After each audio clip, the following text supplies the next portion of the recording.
Je sais que beaucoup de gens ne sont pas venus, mais aux dames va disposer le pot qui c'est pour cela dame de Obenga, évangeliste Céleste, bête l'école, ma voix comme un cassis. Vous pouvez écrire déjà pour notre Jésus-Christ. Alléluia. Alléluia. Oh, que ma vie soit une fleur, et parfum pour toi, Seigneur. Oh, que ma vie soit une fleur, et parfum de bonne odeur. Devant toi, je me répands. Fais de moi ce que tu voudras. Devant toi, je me répands.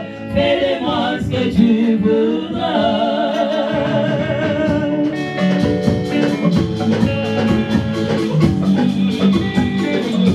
Bon, que ma vie soit une fleur et parfum pour toi, Seigneur. Oh, que ma vie soit une fleur et parfum de bonne odeur. Devant toi, je me répands. Fais de moi ce que tu voudras. Devant toi, je me répands. Fais de moi ce que tu voudras. Est-ce qu'on peut acclamer?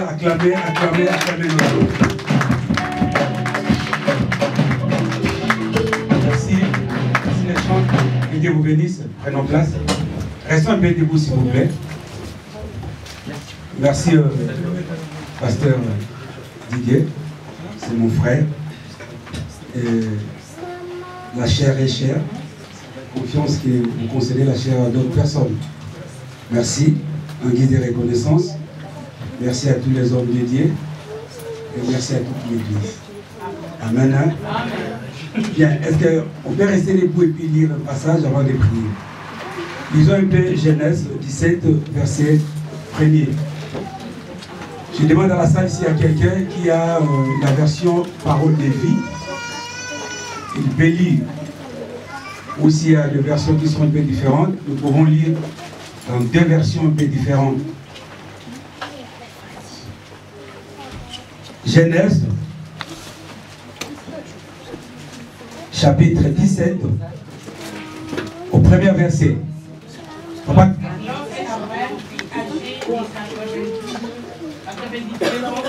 L'Éternel apparaît à Abraham et lui dit: Je suis le Dieu Tout-Puissant, marche devant ma face et sois intègre. Je suis le Dieu Tout-Puissant, marche devant ma face et sois intègre. Papa Clément, votre version s'il vous plaît. C'est la même. Est-ce qu'il y a quelqu'un qui a la parole de vie? La version parole de vie.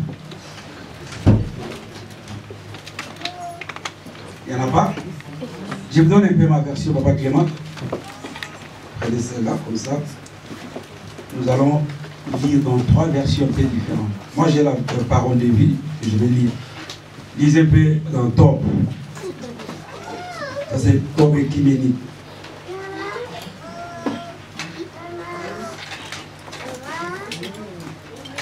Genèse 17, verset 1.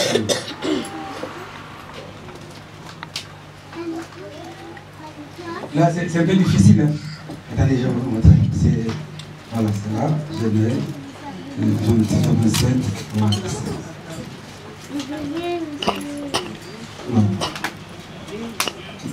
Genèse 17, au verset 1er, j'ai dit Abraham avait 86 ans. 17, 99. Genèse 17, ça c'est les 30. Voilà. Voilà, c'est un peu compliqué. 17, 16 ans. Voilà. Pas ici, ça c'est 16. J'ai dit au nom de Jésus. Amen. Il avait 19 ans. Oui. Quand le Seigneur lui a parlé. Et il lui dit, je suis Dieu. Je suis Dieu. Shaddai. Marche en ma présence. Marche en ma présence. Et sois intègre. Et sois intègre. Écoutez la parole de vie, c'est qu'elle dit. Quand Abraham a 99 ans, le Seigneur se montre à lui et dit à Abraham, je suis le Tout-Puissant, vis sous mon regard et fais toujours ce qui me plaît. Amen. Hein? Père, je te prie en fait que ma connaissance, ma personne, mon intelligence, mes intentions, mes idées soient complètement bannies. Rien que ta parole soit prêchée, afin que ton peuple soit propre devant ta face. Dispose nos cœurs, parce que nous avons besoin de recevoir la sémence provenant de toi. Nous te prions ici au nom de Jésus-Christ de Nazareth et nous disons tous Amen. Amen. Prenons place maintenant, on s'assoit. Oui, je vis apparemment il y a 2 ou 3 personnes qui ne me connaissent pas. Je m'appelle Célar Diaz, grand DCNV. Je suis marié, père d'une famille nombreuse. Ça ne sert à rien de vous dire le nom de l'enfant que j'ai. Quand je vous parle d'une famille nombreuse, c'est vraiment une famille nombreuse. Amen. Hein? Amen. J'ai voulu venir avec ma famille. Malheureusement, j'ai eu un problème de véhicule et ils sont restés. Je pense que c'est maman Sylvie, maman Pasteur, et il y a aussi des gens, papa Franck qui filment, je pense qu'ils connaissent ma femme et mes enfants. Et peut-être aussi dans la salle, il y a ceux qui connaissent ma famille. Là, je suis marié, je ne suis pas célibataire. Parce que quand on se travaille, c'est mieux d'être marié que d'être célibataire. Voilà, ce matin, je vous apporte une bonne nouvelle. Car l'évangile en soi, c'est la bonne nouvelle.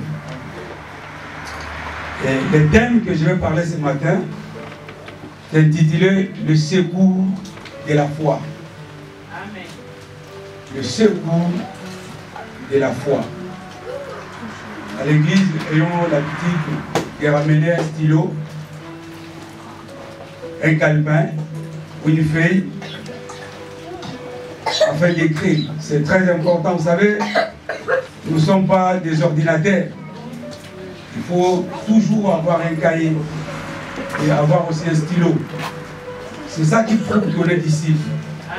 C'est ce que le chrétien de Béret faisait.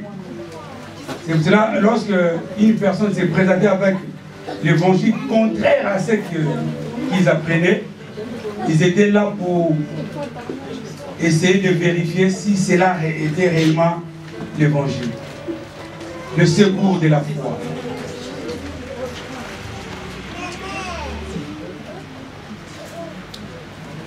Nous attendons dans ce passage ou dans ce thème le mot secours. Quand est-ce qu'on peut secourir quelqu'un? On secourit quelqu'un lorsque la personne se trouve dans un état de danger ou dans une situation de danger. C'est là où on secourit la personne. Une personne qui veut se noyer, elle est dans une situation très dangereuse et pour être sauvée, il faut la secourir. On secourit celui qui traverse le moment où l'étape du danger. Mais là, nous parlons du secours de la foi. Et la foi, c'est quoi? Tout le monde, nous connaissons la foi. C'est une ferme assurance de choses qu'on espère et une démonstration de ce qu'on ne voit pas. Ça, c'est Hébreu qui dit ça. C'est vraiment réel. Mais la foi, mais bien dans le Seigneur, la Bible déclare, les anciens qui ont vécu, ils ont vécu à cause de la foi.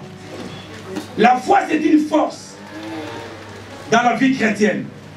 La foi, c'est la base de la vie chrétienne. La foi, c'est la machine. Mais nous pouvons prier, nous pouvons tout faire dans la vie. Mais sans la foi, tout ce que nous faisons à Dieu est nul. On peut gêner, faire même le jeûne de 42 jours, voire même 50 jours. Et en disant au Seigneur que je gêner plus que Christ, mais sans la foi, c'est la grève de faim. On peut prier même 1000 jours. Sans la foi, la prière est nulle. Pourquoi? Parce que, en réalité, la foi n'a pas besoin de la prière. Mais la prière a besoin de la foi.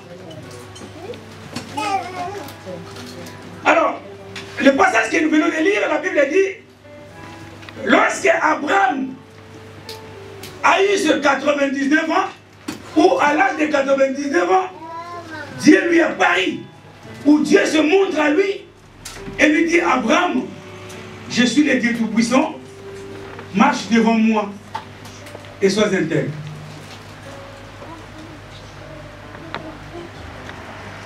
C'était pour la première fois que Dieu se montre ou se révèle à Abraham de la sorte. Alors, cette façon de se révéler à Abraham cache beaucoup de choses. Parce que ce n'était pas la première fois que Dieu se montre, ou ce n'était pas la première fois que Dieu parle à Abraham. Ce n'était pas la première fois que Dieu a parlé à Abraham. Dieu, dans Genèse 12, la Bible dit, Dieu dit à Abraham, sors de ta patrie, de ta maison, va dans une destination que moi, Dieu, je te montrerai. Et la Bible déclare, Abraham avait 75 ans. Ça, c'est dans Genèse 12. Et dans Genèse 17, la Bible dit, Dieu, quand il s'est montré à Abraham, Abraham avait 99 ans. Mais là, la chose qui est intéressante, c'est de savoir, est-ce que c'était vraiment nécessaire que la Bible parle ou donne l'âge d'Abraham? Est-ce que c'était nécessaire? Parce que la Bible pouvait parler que Dieu se montre à Abraham et lui dit, marche devant ma face et sois intègre. Sans donner son âge. Mais la Bible donne son âge. La Bible dit qu'il avait 99 ans. Et ce n'est pas la première fois que la Bible donne l'âge d'Abraham. La Bible donne aussi l'âge d'Abraham lorsque Dieu lui a dit de sortir de son pays, de sa patrie, et de se rendre dans un lieu où Dieu voulait. Et la Bible dit là, Abraham avait 75 ans. Et pour la dernière fois que Dieu maintenant donne l'âge, que la Bible donne l'âge d'Abraham, avant le verset 17, papa, que l'on pouvait lire Genèse 16, verset 16. C'est juste à côté. Je lis au nom de Jésus. Amen. Abraham était âgé de 90 ans. Oui. Lorsque Agar enfantant Ismaël... 90 ans. 86 ans plutôt. Oui. Lorsque Agar enfanta Ismaël à Abraham. Voilà. Suivez-moi bien. Dans le chapitre 17 au verset 1er, la Bible dit Abraham avait 99 ans. Lorsque Dieu lui a parlé, il lui dit que je suis le Dieu Tout-Puissant, marche devant ma face et sois intègre. La Bible donne l'âge d'Abraham, 99 ans. Juste avant, au verset 16, suivez, regardez bien dans vos Bibles, vous allez voir. Au verset 16 du chapitre 16, la Bible dit Abraham avait quel âge? 86 ans. Au verset 16, la Bible donne 86 ans. Et au verset 1er du chapitre 17, la Bible dit 99 ans. En quelque sorte, il y a eu un silence entre le verset 16 et le verset 17. Combien des années qui s'est passé entre le verset 16 et le verset 17? Faites un peu les calculs mentaux. Non. Il avait 99 ans. Lorsque Dieu lui apparaît, il lui dit, je suis le Dieu Tout-Puissant. Et c'est 13 ans. Il s'est passé 13 ans. 13 ans de silence que la Bible n'a pas parlé d'Abraham ni de sa relation avec Dieu.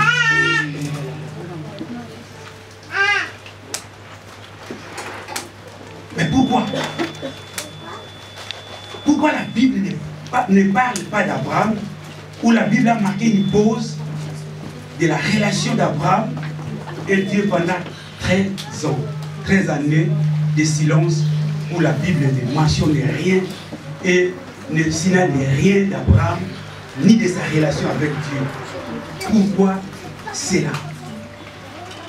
Le secours de la foi. Mais bien aimé, la foi est très importante comme je l'ai dit. Sans la foi, l'homme est nul. Sans la foi, nous pouvons tout faire. Nous n'avancerons jamais. C'est pour ça que vous allez voir aujourd'hui dans nos églises, il y a beaucoup de gens qui souffrent. Mais ils viennent quand même prier. Ils sont toujours à l'église. Mais rien n'avance. Pourquoi? Il y a plusieurs personnes qui n'ont pas la foi. Quoi que leur présence est dans l'église.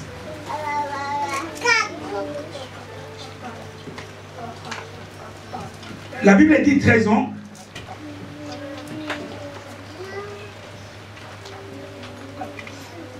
Que la Bible n'a pas parlé d'Abraham et Dieu.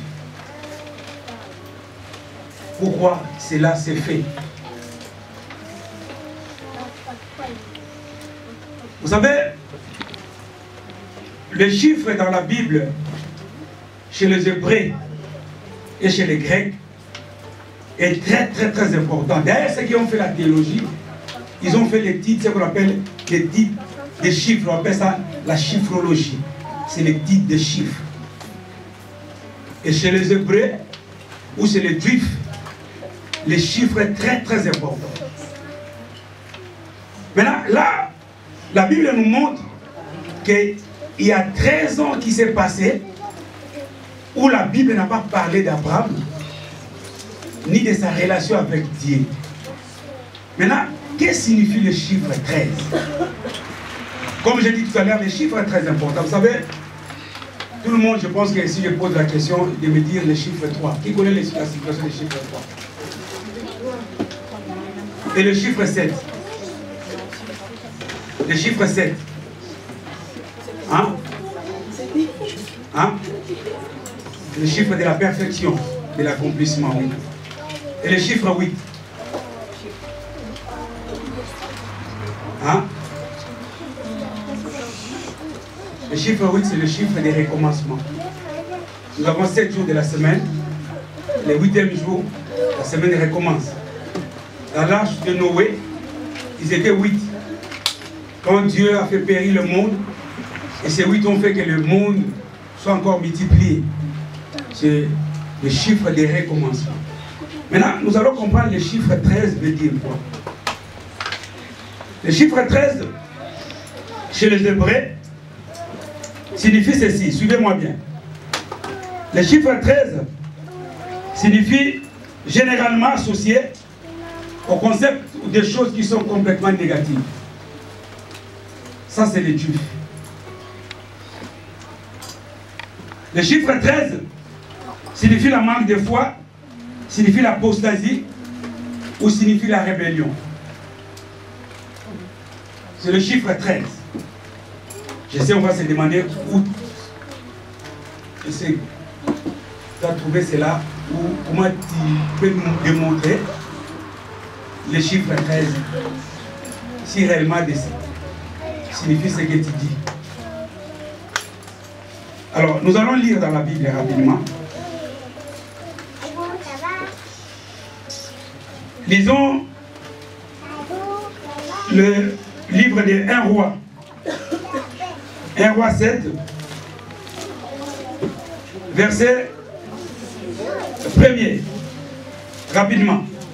1 roi 17, pardon. 1 roi 7, verset 1er. Amen, mon frère. Salomon bâtit encore sa maison, ce qui dira 13 ans. 13 ans. À ce qui entièrement achevé. La Bible dit, Salomon a bâti sa maison pendant 13 ans. Mais par contre, le temple, il a bâti le temple pendant 7 ans. Donc là, le chiffre 13 est associé au plaisir. Donc Salomon, pour se faire plaisir, qu'est-ce qu'il a fait? Il bâtit sa maison pendant 13 ans. Mais le temple de Dieu, il est bâti en moins de 13 ans. C'est-à-dire, il s'est fait plaisir de bien construire sa maison plutôt que de prendre du temps pour bâtir la maison de Dieu. Donc là, le chiffre 13 est associé au plaisir personnel. Lisons Genèse 14, verset 4.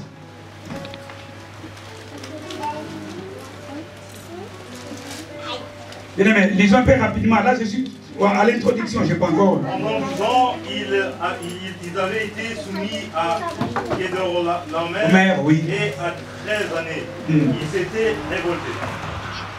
Pendant 12 ans, ils étaient soumis à une autorité. Mais la 13e année, ils se sont rebellés. Le chiffre 13 est associé à la rébellion. Et c'était pour la première fois que la Bible parle du chiffre 13. Pendant 13 ans soumis à quelqu'un. 12 ans, pardon. Les 13e année, ils se rebellent. Le chiffre 13 est lié à la rébellion. Lisons Esther 3, versets 12 à 13. Lisons rapidement parce que là je vais un peu parler un peu plus vite.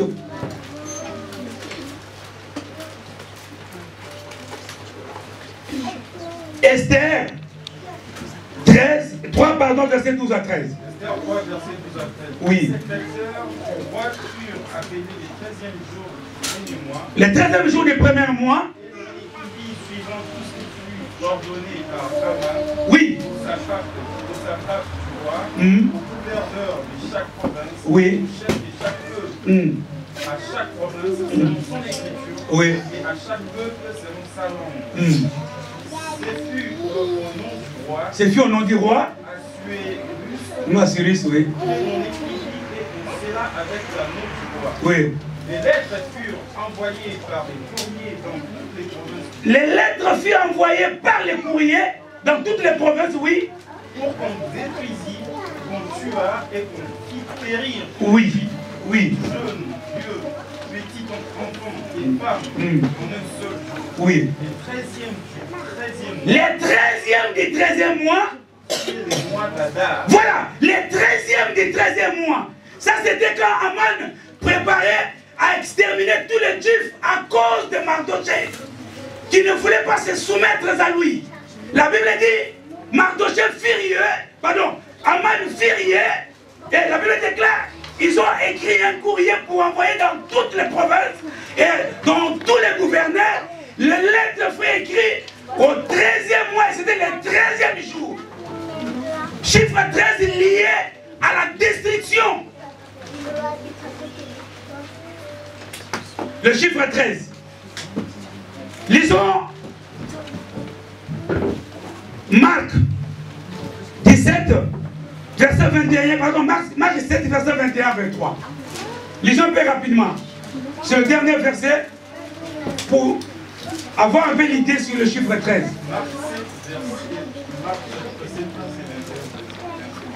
Oui. Car c'est du dédain, c'est du cœur que des hommes qui sortent les mauvaises pensées, les adultères, les impudicités, le meurtre, les vols, les cupidités, les méchancetés, la fraude, les dérèglements, les regards envieux, la calomnie, l'orgueil, la folie. Toutes ces choses mauvaises sortent du dédain et suivent l'homme. Voilà. Merci. Là, c'est Jésus qui parle. Jésus parle et Jésus donne les éléments qui suivent l'homme. Vous savez, il y a beaucoup d'éléments qui suivent l'homme. Il y a beaucoup de choses qui détruisent l'homme. Il y a beaucoup de choses qui salissent l'homme. Jésus, là c'est Jésus qui parle lui-même. Il veut expliquer aux gens ou à ses disciples des choses qui peuvent salir l'homme, les choses qui peuvent rendre l'homme sale, les choses qui peuvent salir la foi, les choses qui peuvent salir une personne. Mais est-ce qu'on peut compter ce nombre de choses que Jésus a compté? On peut lire dans la Bible, Papa Clément.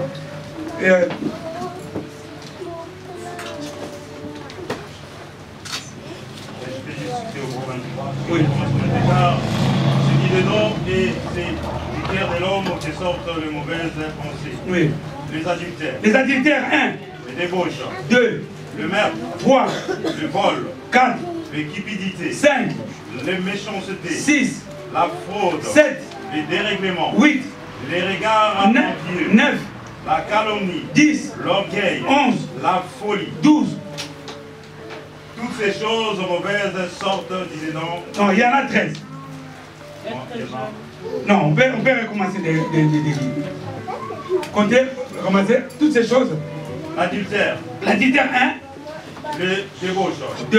Le meurtre. 3. Le vol. 4. Les cupidités. 5. Le méchanceté. 6. La fraude. 7. Le dérèglement. 8. Le regard envieux. 9. La calomnie. 10. L'orgueil. 12. La folie. 13. 13.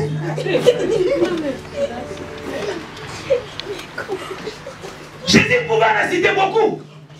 Mais là, il cite que 13. Le chiffre 13 est lié, me dans le Seigneur, au concept des choses qui sont négatives. Là, le chiffre 13 est lié aux choses qui suivent l'homme, aux choses qui salissent l'homme. Abraham a fait 13 ans de silence, sans que la Bible parle de sa relation avec Dieu. Mais qu'est-ce qui s'est passé réellement entre Abraham et Dieu? Au juste, qu'est-ce qui s'est passé? Je parle du secours de la foi.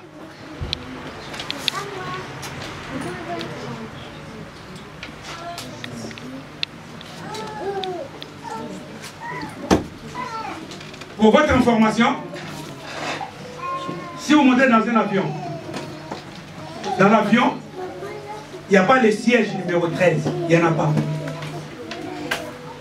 Vérifiez partout, vous verrez que dans l'avion, il n'y a jamais le siège numéro 13. Et dans des hôtels, des tours comme Trompe, si vous partez là, là il y a plus de 50 étages. Mais 13e étage n'existe jamais.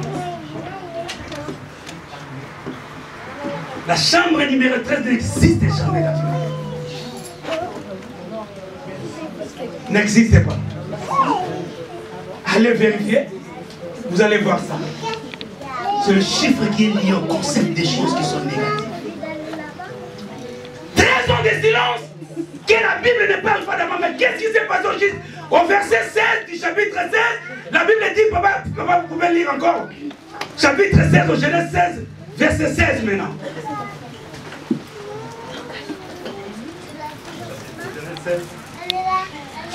16. Abraham était âgé de 86 ans. Oui. Lorsque Agar enfanta Ismaël à Abraham. Abraham avait 86 ans lorsque Agar enfanta Ismaël. C'est là où la chose a commencé. Abraham, c'est Dieu qui l'a choisi. Abraham, c'est Dieu qui l'a appelé. Abraham, c'est Dieu qui lui a dit, quitte ta patrie, ta maison, et va vers une destination ou vers un lieu que moi, Dieu, je te montrerai. Lorsqu'Abraham est sorti de chez eux, pardon, il ne savait pas encore où il doit partir, parce que Dieu ne lui a rien dit. Il dit, sors seulement, sors de Compiègne, va vers une destination que Dieu, moi, je te montrerai. Imaginez-vous, vous habitez Compiègne, ça fait 19 ans. Vous êtes né à vous êtes né à Compiègne, natif de Compiègne. Et Dieu vient et dit, vous allez sortir de Compiègne vers une destination que moi je te montrerai. Tu vas te demander, qu'est-ce que tu veux partir vers Beauvais? Et Dieu sort seulement. Et en sortant, c'est là où Dieu va te montrer, là où tu vas partir. C'est ce qui s'est passé avec Abraham.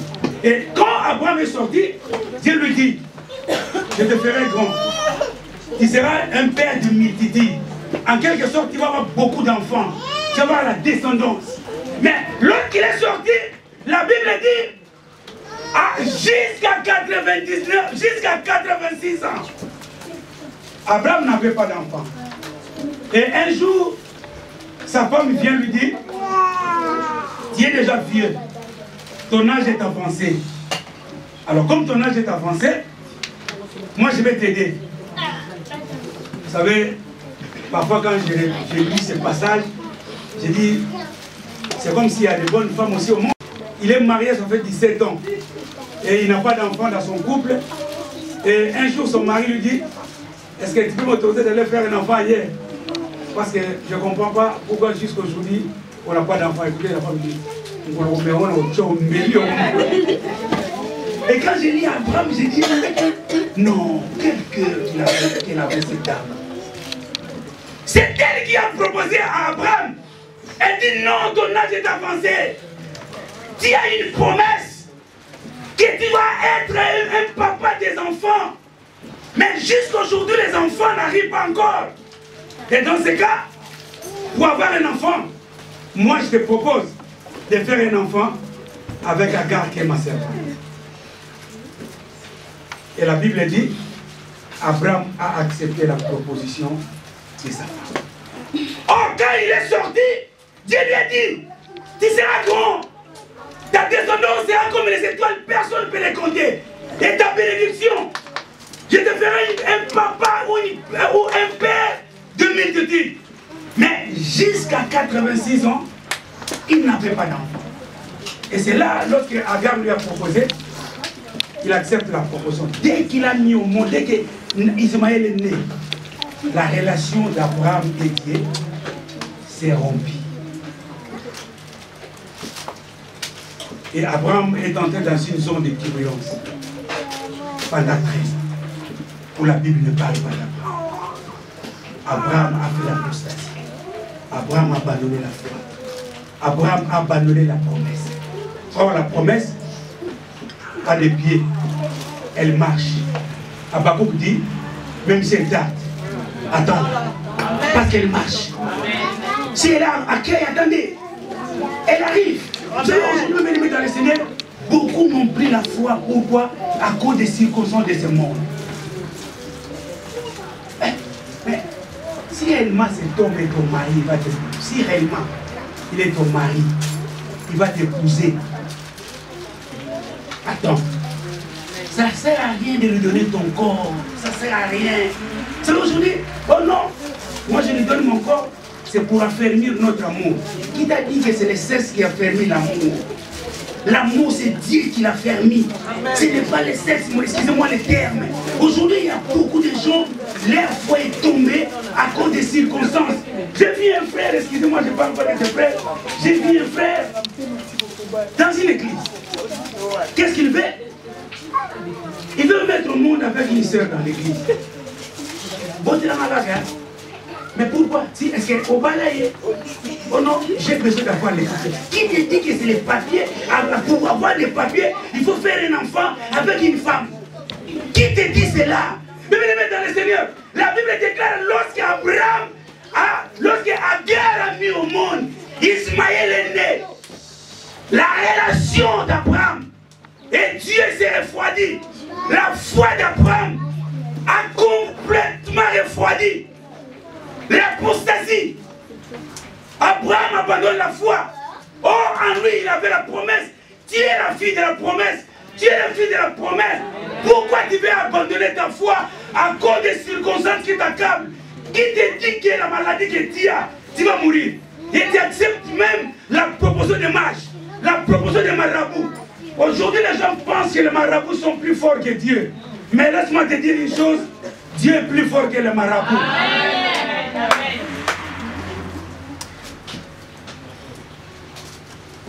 Parce qu'il y a des gens qui pensent que les Moussa sont plus forts que Dieu. Oh, Moussa, Mamadou, ils sont plus forts. Qui te dit que Moussa, il est plus fort que Dieu? Non, c'est Dieu qui est le plus fort. Et la Bible déclare, lorsqu'il a eu 99 ans maintenant, Dieu lui a parlé. Il dit à Abraham, Abraham, je suis le Dieu Tout-Puissant.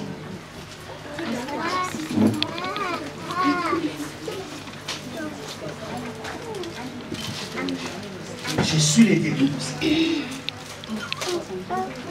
Et maman, je suis le Dieu Tout-Puissant. Ce n'est pas Abraham qui est parti vers Dieu, mais c'est Dieu qui est venu vers Abraham. Il se montre à lui et dit, Abraham, je suis le Dieu Tout-Puissant. Marche devant ma face et fais ce qui me plaît. Qu'est-ce qui plaît à Dieu? C'est la foi.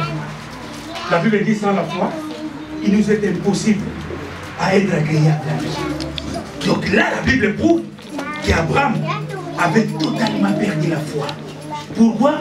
Parce que selon lui, il croyait avoir un enfant selon ses calculs.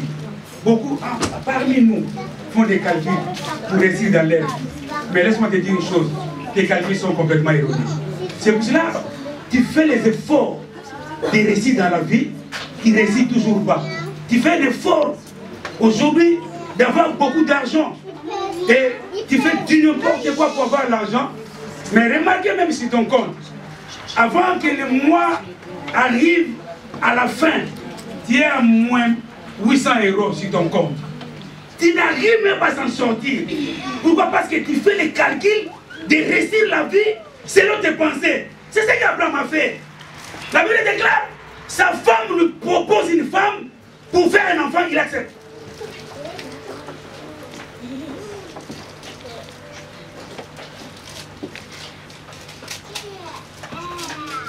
Je suis le détour pour ça.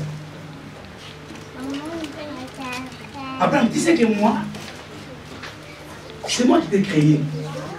Le corps que tu as, c'est moi. Mais pourquoi tu as fait ça? Donc en quelque sorte, Abraham a aidé Dieu.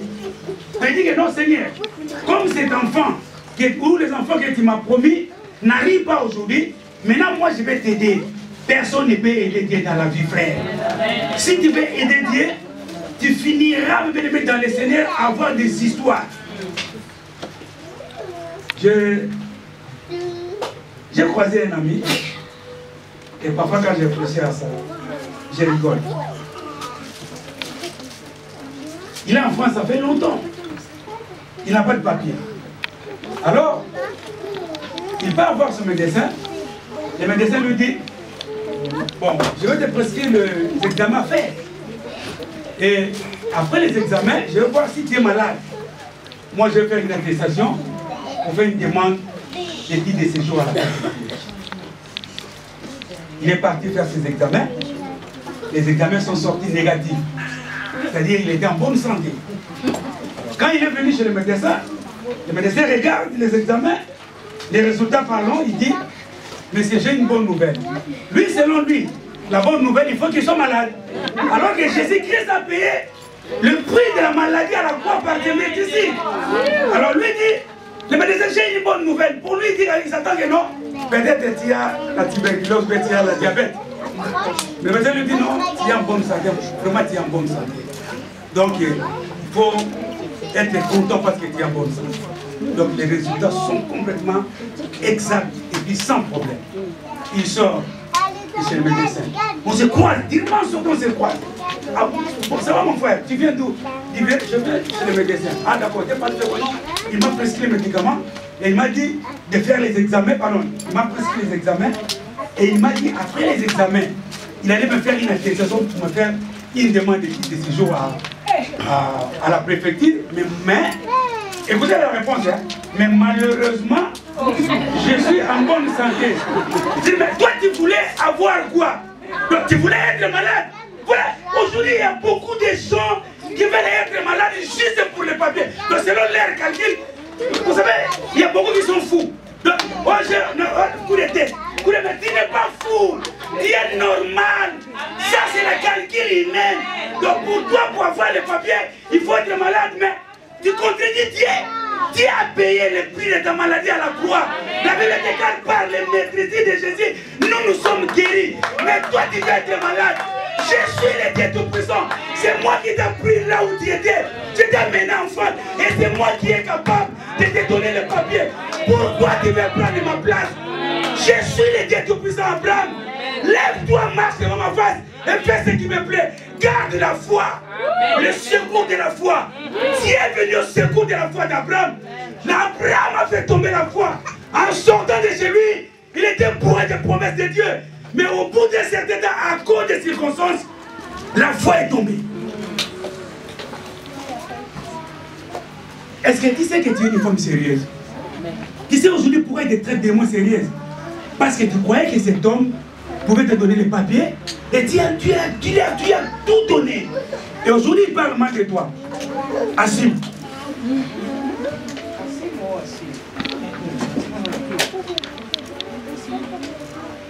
Vous savez, pasteur, excusez-moi, si dans la salle il y a des gens qui ont fait ce que peut-être je peux dire, je ne vous condamne pas. Et je pense que c'est aujourd'hui de demander à Dieu de secourir votre foi. Vous savez, moi parfois quand je vois les gens qui prennent le courage de prendre leurs enfants et de faire déclarer leurs enfants aux gens, je peux avoir les papiers, je dis mais non.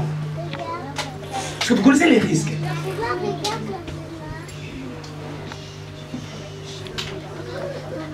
C'est mon fils.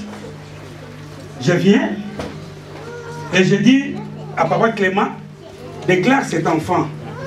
C'est parce que moi j'ai besoin d'avoir les papiers. Et vous partez à la mairie, pas dire mon fils. Vous partez à la mairie, l'agent comment on appelle, de l'état civil ou l'officier de l'état civil vous demande votre carte d'identité ou votre passeport, vous donnez. Et il commence à taper dans son ordinateur que non, cette femme a fait un enfant avec cet homme. Et à la fin, il vous donne le papier, il vous dit de signer. Vous signez. Et l'homme aussi signe. Vous savez l'impact qu'il y a au ciel. La Bible dit ce qui est lié sur la terre est lié au ciel. Vous savez la signature. Ne blaguez pas avec une signature. Il y a beaucoup qui sont en prison à cause de signature. La signature, c'est-à-dire que ce qui est écrit dans un acte exact, c'est-à-dire que vous scellez tout. Ne rigolez pas, mes bien-aimés dans le Seigneur. Arrêtez de faire les calculs humains. Ce n'est pas à vous d'aider Dieu. Personne ne peut aider Dieu. Je suis le Dieu tout ça veut dire, moi, Dieu, j'ai toutes les bonnes capacités pour te donner ce que toi tu as besoin et tu n'as pas le droit à m'aider, tu dois attendre.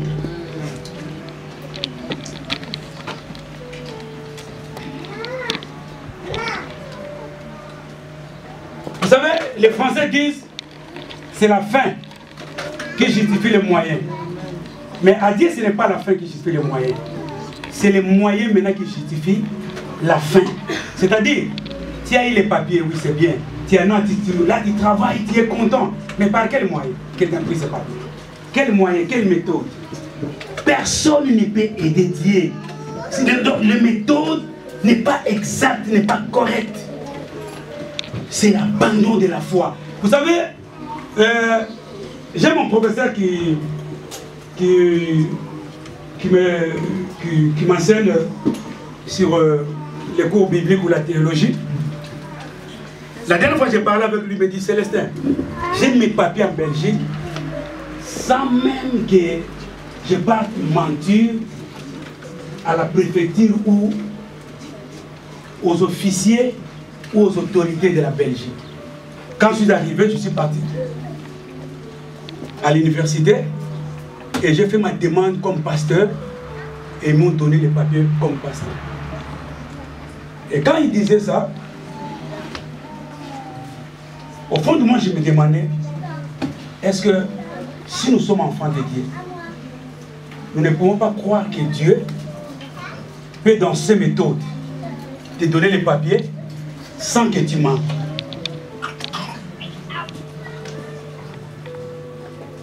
Abraham a perdu complètement la foi. Abraham, sa foi s'est refroidie à cause des calculs de l'homme. Regarde comment tu fais les calculs.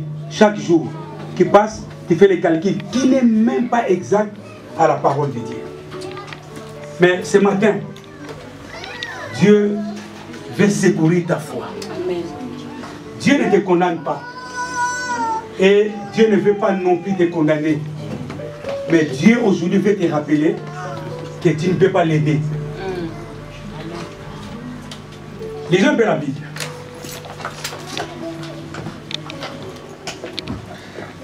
Lisons Matthieu 14, verset 31.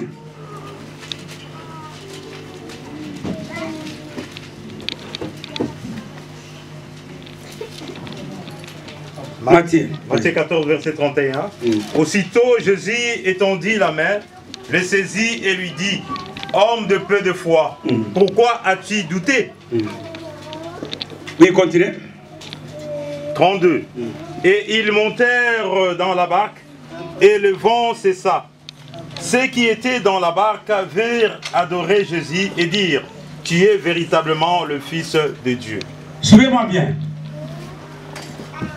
Là, la Bible nous parle de Pierre. Pierre, que tout le monde connaît, c'est lui que la Bible parle de pêcheur de poissons, mais Dieu l'a fait pêcheur d'hommes. Pierre était le plus courageux de tous les disciples de Christ. Pierre est celui qui a coupé l'oreille de la personne qui est venue pour arrêter Christ. Pierre est celui qui a, par le biais de l'Esprit, révélé la personne de Jésus. Et Christ lui a dit, tu es le leader. C'est sur cette pierre que je bâtirai mon église. Et Simon qu'il était, il était devenu Pierre. Alors un jour, la Bible dit, ils étaient dans le bar. Alors, ils ont vu quelqu'un marcher au-dessus des eaux. Pierre, sa profession, comme je l'ai dit tout à l'heure, il était pêcheur. C'est-à-dire que toute sa vie, ce monsieur, il n'était pas comptable. Il n'était pas trésorier. Mais il était un pêcheur. En quelque sorte, c'est quelqu'un qui était habitué à être dans les eaux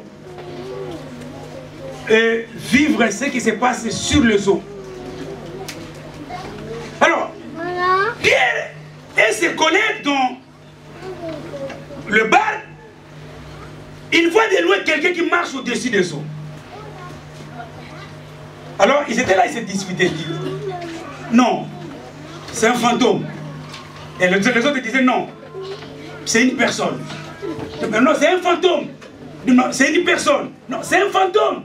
C'est une personne. Jésus, connaissant qu'ils étaient en train de se disputer ou peut-être de discuter pour savoir qui était réellement sur les eaux, Jésus dit n'ayez pas peur. Parce que c'était lui. Il dit n'ayez pas peur, c'est moi. Comme il disait, c'est un fantôme. Vous savez, un fantôme, même si un fantôme entre ici, je pense que même les pasteurs vont fuir.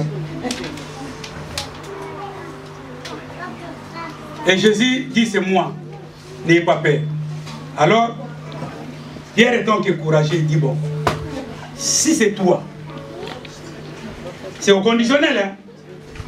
C'est-à-dire que si ce n'est pas toi, n'essaye même pas de répondre à ma demande. Il dit, si réellement c'est toi, si c'est toi le Christ, ordonne. Vous savez, je ne sais pas dans le bon français, est-ce qu'une personne peut demander de la sorte? Et Papa Clément, dans le bon français, si c'est toi, ordonne que je vienne. Moi, je pense que le bon français, c'est pas comme ça qu'on peut dire. Moi, je peux dire, si c'est toi, bon, alors dis que je vienne là où je suis, là où tu es. Mais lui dit, si c'est toi, ordonne. En quelque sorte, en connaissant les dangers des eaux, en connaissant ce qui se passe dans les eaux, en connaissant que personne réellement peut marcher au-dessus des eaux, selon la nature, il dit non. Pour faire ma demande, il faut que je demande d'abord à cette personne, comme il est Christ, d'ordonner, c'est-à-dire que de signer l'ordonnance du ciel. Vous savez, lorsqu'un président veut faire quelque chose, ou bien lorsqu'un président veut changer le gouvernement, il y a l'ordonnance qui se signe. Ici, l'ordonnance. Bien, il donne l'ordonnance. Voilà. Donc, il demande maintenant l'autorisation à Christ. Maintenant, Christ signe l'ordonnance, il dit, bon, d'accord. Il dit, si c'est toi, ordonne, que moi je vienne là où tu es. Ça, c'était la demande de Pierre. Alors, Christ fait le décret, signe, il dit, bon, d'accord, viens. L'homme qui connaissait les eaux, qui n'a jamais vu quelqu'un marcher au-dessus des eaux. Pierre descend maintenant de là où il était et il pose son pied. Il voit, oui, réellement, c'est bon. Le premier degré de sa foi. Pose le deuxième. C'est bon. deuxième degré de sa foi. C'est-à-dire que sa foi commence maintenant à augmenter parce que sa demande était d'arriver là où Christ était. Au lieu de dire, si c'est toi, viens là où nous sommes, il dit, si c'est toi maintenant, je veux que tu ordonnes que moi, je vienne là où tu es. Ça, c'était la demande de Pierre. Seigneur, si c'est toi réellement qui as voulu que je sois en Europe, donne-moi les papiers. Dessine l'ordonnance. Seigneur, si c'est toi réellement qui as voulu que je sois en France, perce-moi, ordonne d'avoir une maison. Dessine. Vous savez, on peut faire toute la demande à la préfecture. Si Dieu ne touche pas les préfets, mon bien-aimé dans le Seigneur, même si tu as été avec Mobutu, même si tu as marché avec lui, que j'ai été avec Mobutu, si je tourne là, ils ne te donneront jamais. Amen.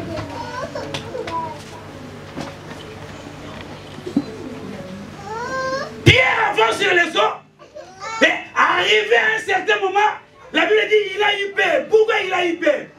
Tellement pécheur qu'il était. Il connaissait les dangers des eaux. Et il se trouve maintenant au-dessus des eaux. Il dit non, ça, ce n'est pas normal.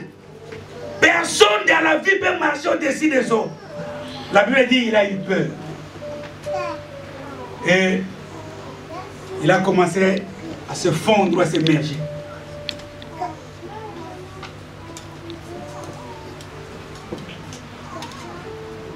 Et la Bible déclare qu'il a commencé maintenant à crier. Vous savez, l'objectif, ce n'était pas que Pierre marche au-dessus des eaux. Mais l'objectif ou la demande était à Pierre de se rendre là où Christ se trouvait. Sans même arriver là où il était, la foi de Pierre s'est fondue. Et la Bible déclare, il a vu le danger maintenant. Et il a commencé à crier. Maintenant, en criant, la Bible dit, Jésus est venu. Celui qui a tendu la main, le sauve. Le secours de la foi. Mais bien aimé dans le Seigneur, est-ce que ce matin tu peux crier à Dieu? Est-ce que ce matin tu peux demander à Dieu de secourir ta foi? Vous savez, il y a des gens même aujourd'hui en Europe, ils échouent parce que ils croient plus en Dieu, que Dieu peut faire quelque chose dans leur vie. La maladie a beaucoup tiré. Tu penses que c'est les médicaments qui vont te guérir? Non. C'est Jéhovah Rapha. Amen. Tu as eu beaucoup de rejets. Ne te dérange pas, maman. Ne te dérange pas, mon frère. Dieu sait pourquoi tu es en Europe. Vous savez, j'ai dit à un ami, réfléchis d'où tu viens. Parce que parfois, nous perdons la foi. Pourquoi? Parce que nous ne voulons pas retourner à notre faible commencement pour savoir ce qui s'est passé hier et comment Dieu a opéré dans nos vies. Vous savez, moi qui vous parle, parfois quand je pense, je réfléchis d'où je viens, et même si j'ai un problème, je dis, Dieu fera en sorte que ce problème parte. Parce que hier, si hier il ne m'a pas abandonné, vous pensez qu'aujourd'hui il va m'abandonner? Non, il ne m'abandonnera jamais. Parce qu'il m'a dit, il sera avec moi jusqu'à la consommation de la terre. Comment aujourd'hui tu veux faire tomber ta foi à cause des problèmes qui encablent ta vie? Pourquoi, mon frère, ma sœur, ta foi a perdu? Tu ne veux plus être lié aux paroles ou aux promesses de Dieu.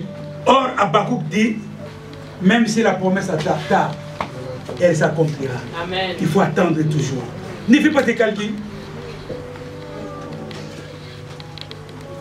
Ne fais jamais tes calculs.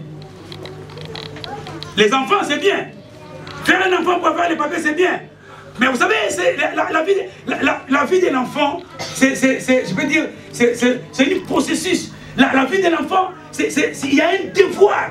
Vous savez, avoir un enfant, oui, ça c'est bien. Tu peux en avoir même 10, même 20, mais la suivi. Amen. L'éducation de l'enfant, la continuité de l'enfant, c'est ça qui cause problème. Et quand ça va barder maintenant, Dieu te dit, c'est pas de ma faute. Tu as voulu cela, et la conséquence, tu vas complètement assumer. Pourquoi? Parce que Dieu a fait les calculs. Vous savez, quand Dieu a dit à Abraham, maintenant, je vais faire une nouvelle alliance, je vais faire une alliance avec toi. Il lui change le nom. Ici, il ne sera plus appelé Abraham, mais il sera appelé Abraham. Et après leur conversation, vous savez, si vous lisez bien, Abraham, malgré que Dieu lui parlait, à la fin, il dit à Abraham, Seigneur, qui est Ismaël, vive. C'est-à-dire que non, nous avons etali na ngai te l'essentiel pour nanga Ismaël azali. Oh, Isaac était encore là. Oh, Isaac était encore un enfant que Dieu savait. J'ai Isaac. Tu vas avoir Isaac dans ta vie.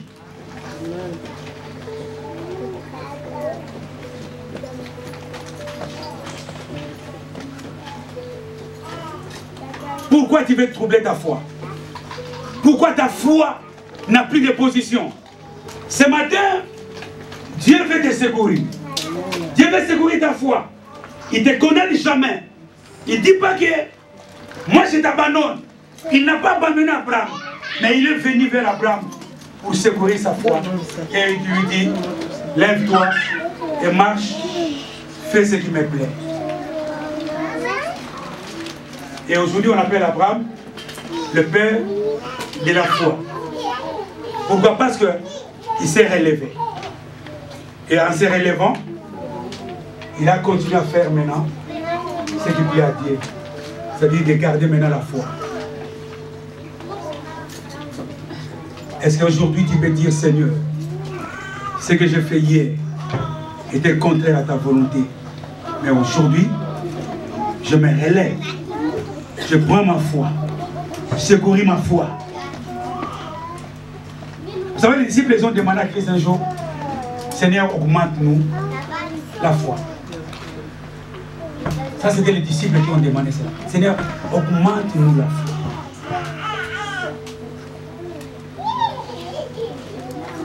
Le secours de la foi. D'où tu es tombé? Qu'est-ce que Dieu a fait pour tes problèmes?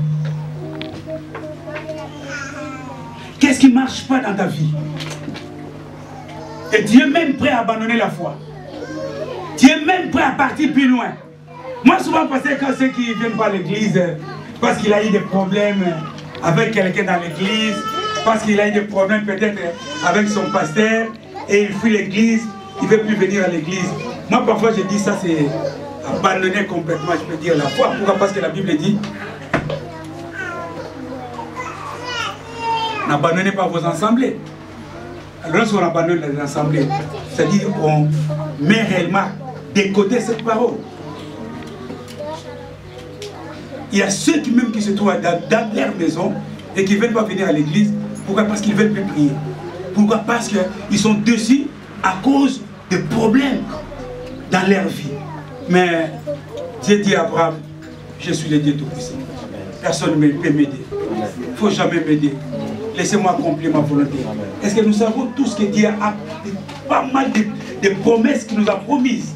Dieu nous a donné pas mal de promesses.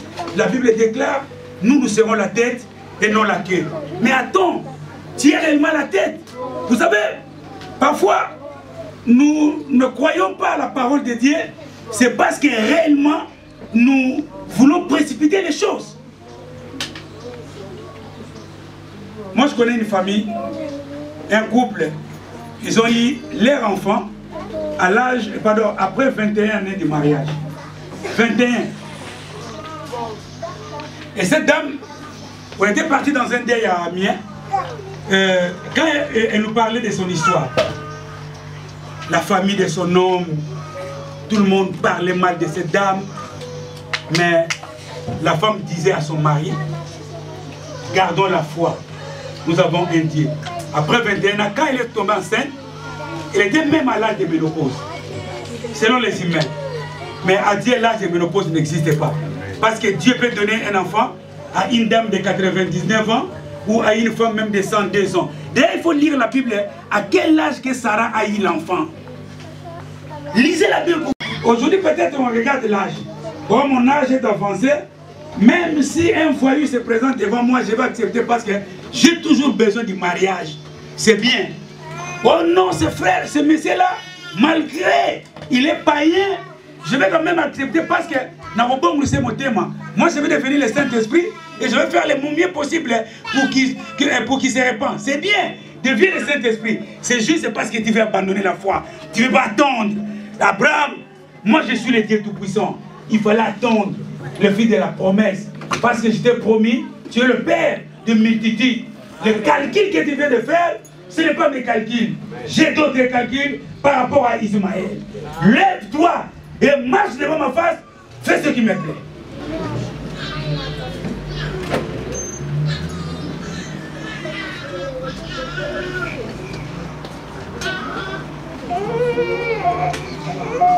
Qui t'a dit que tu n'auras pas ce que tu en as besoin? Qui t'a dit que tu seras malheureux ou malheureuse? Dieu ne l'a pas dit dans la Bible. Dieu nous a promis que le bonheur, toutes les promesses de Dieu, ça s'accomplit dans notre vie. C'est la base de notre foi que nous avons en lui. Sans la foi, on peut attendre la promesse, elle ne va jamais s'accomplir. Abraham, lorsqu'il a repris sa foi, lorsqu'il a marché dans la foi, c'est alors que Ismaël, c'est alors que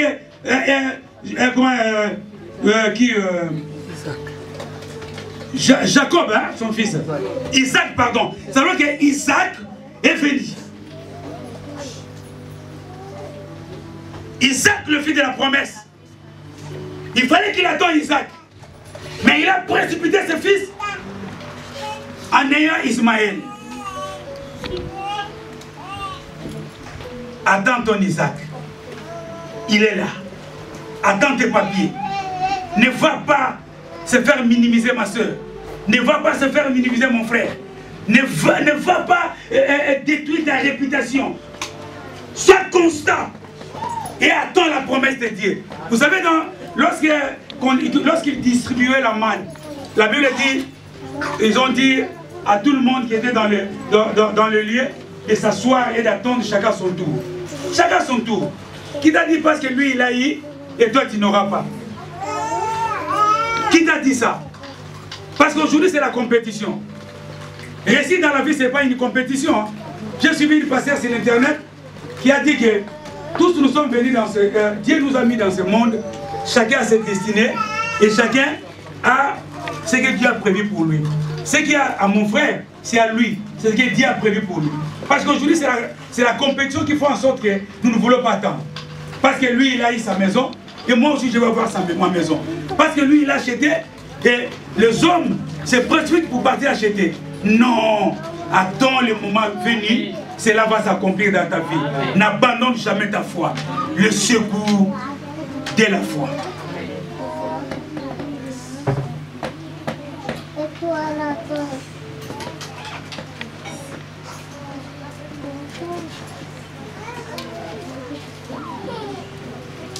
Nous voulons prier.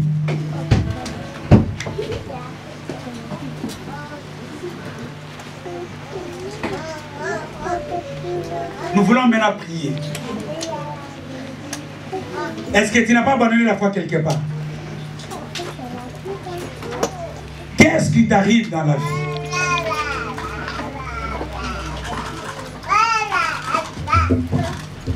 Lèvons-nous là, nous sommes ici.